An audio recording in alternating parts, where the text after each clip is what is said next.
So comparing Metroid Prime 4 to Silksong may sound like a bit of a stretch. One is a 3D Metroidvania light, while the other is a 2D platformer steeped in heavy Metroidvania and Souls-like influences. And beyond the fact that they're the two biggest Metroidvania releases this year, they're pretty different. But you see, I couldn't stop thinking about the 80-ish hours I put into Silksong while playing Metroid Prime 4, because the things that make Silksong great are what make Metroid Prime 4 beyond disappointing. Zelda, beyond disappointing. Get it?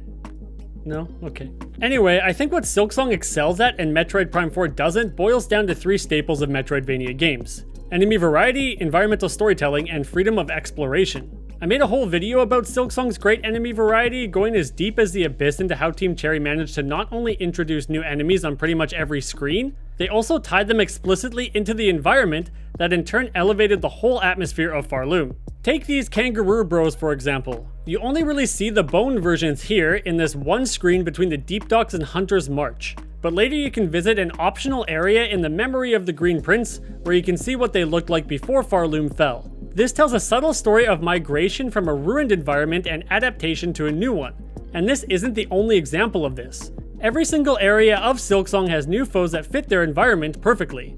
Yeah, I'll concede it's easier to 2D animate the little bug bros in Silksong than it is to 3D model the aliens and monsters in Metroid Prime 4, yet even then, the lack of enemy variety in Prime 4 is extremely frustrating for a few different reasons. First and foremost are the Grievers, which you face pretty early on in Fury Green and continue to go up against variants of throughout the entire game. Like regional forms of Pokemon, each area has its own type of Griever giving you grief, but they functionally are the same.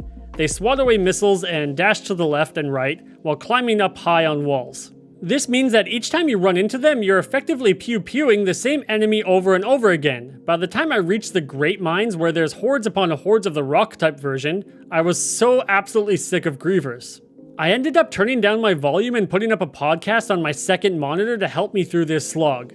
If I wasn't creating content for this game over at Gamer Guides and writing a review, I probably would have actually stopped playing here simply due to the lack of enemy variety. Credit where it's due, Metroid Prime 4 has some pretty unique bosses, even the massive Griever one, that I mostly enjoyed taking on. This motorcycle section of the lava boss is the exception. Regardless, I had no motivation to continue after the Great Mines. However, if Metroid Prime 4 introduced new enemies here, not Grievers, that acted in unique or interesting ways, maybe I wouldn't have run out of willpower to see Samus's latest adventure through. The other critters and robots hanging around didn't help either. The robots Samus takes on are largely the same, and the bats and little bugs seem interchangeable with one another even if they have different skins depending on where you find them. Worse still, you run into the same two vehicle enemies constantly while mindlessly smashing green crystals out in Soul Valley. While at first these enemies are fine, they all become a massive slog to take down over and over again.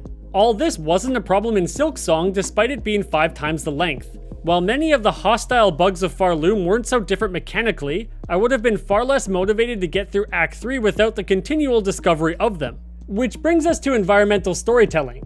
One thing I love about modern Metroidvania is how they adopted Souls-like exploration mechanics to broaden the world building. Silksong isn't the only example of this, but it's perhaps the best and obviously the most recent. Again, I put out a whole video on why I love Bilewater and dedicated a chunk of that video on the environmental storytelling there and how it elevates both the area itself and the atmosphere of Silksong as a whole. Lore tablets tell a tale of bitter hatred for the Citadel bugs. Poisonous waters filled with maggots reflect the pollution thrust upon the residents from above. The fauna are mutated and grotesquely explode when defeated. The residents engage in hit-and-run tactics that they adopted to fight against the mighty Citadel. And most importantly, the serene music reflects the gorgeous place that Bilewater once was before the industrialization of the Citadel ruined it. Honestly, I could overanalyze pretty much every area of Silksong, excluding like Mossholm maybe, as it's a pretty simple starting area primarily there to contrast with the Marrow and the overall decayed state of Farloom. I can't say the same for any one area of Metroid Prime 4's setting, the planet Vuros. There's 5 regions here: Fury Green, Soul Valley, Volt Forge, Ice Belt, Flare Pool, and the Great Mines. The problem here is that while they're gorgeously rendered on the Nintendo Switch 2, all the environmental storytelling in them is from surface level scans. telling you rather than showing. Take Fury Green, for example. You can scan these plants and these dragonfly bugs to get a little extra info on the flora and fauna of the area, and you can scan some lore tablets to get a bit of background on the Lemorn that used to live here, but none of it really brings View Rose to life because it's all just forgettable info dumps. I'd rather see these plants overtaking some massive Lemorn structure with unique creatures, turning it into their home that tells a story of nature reclaiming a lost society, rather than scanning a door to learn that it is in fact a door.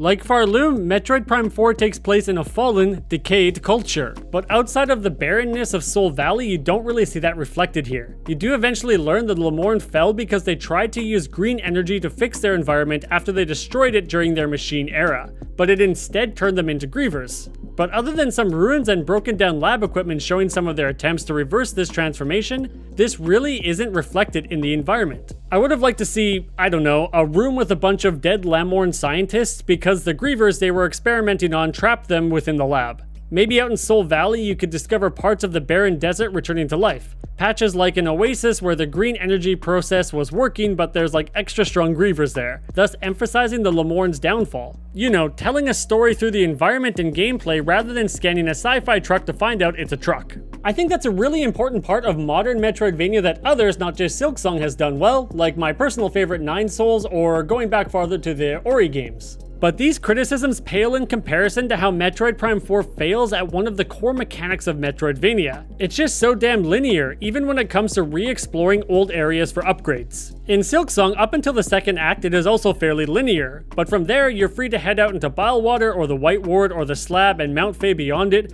or climb up into the High Halls or backtrack to any number of areas with hidden weave nests. Hell, there's even 3 different ways to begin Act 2.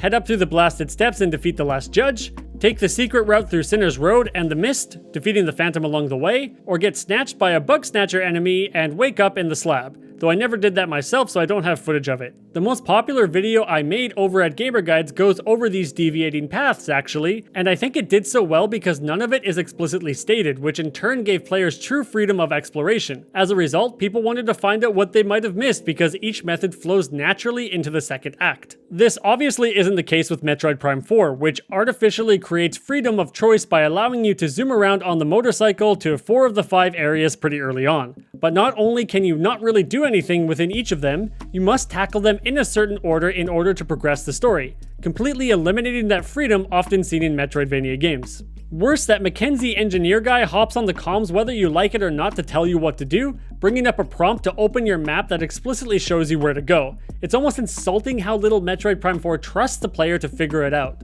Where Silksong, on the other hand, hides secrets upon secrets, and actively tries not to hold your hand. So what exactly am I getting at with all this? I think the Metroidvania genre has evolved past its progenitors, and Metroid Prime 4 is a victim of that, though I do have to note here Metroid Dread is still a top tier Metroidvania. Anyway, the original Metroid Prime successfully translated the genre to 3D and in doing so created one of the greatest games of all time. That still has more enemy variety than this 4th entry, but that was way back in 2002. In short, by comparing 2025's Metroidvania juggernauts here, it's clear the genre has moved on. Still, like Silksong and Nine Souls and Animal Well and the Blasphemous games and the Ender games and the Ori titles and many more, the genre continues to grow year after year with great new titles that expand upon old concepts and introduce new ones to the genre. Metroid Prime 4 just fails to do that. It's just fine. Other than the griefsome Griever slog in the Great Mines and how annoying the companions are, I did enjoy playing through Samus's latest adventure, but that doesn't mean I'm not beyond disappointed after such a long wait. And yeah, that's all I have to say about Metroid Prime 4 and how I couldn't stop thinking about Silksong as I played. I might do a couple more Metroid Prime 4 videos here on this channel if there's some interest. Nobody wanted to watch my Pokemon Legends ZA videos after the success of my Silksong one, so I'll wait and see. I mean, you can go watch those videos if you like. I don't really want to back myself into a Silksong themed corner with this channel because I play a lot of video games for my job as a freelance game critic and guide writer. Anyway, like and subscribe if you enjoyed listening to me ramble about Metroid Prime 4 and Silksong. Thanks, bye.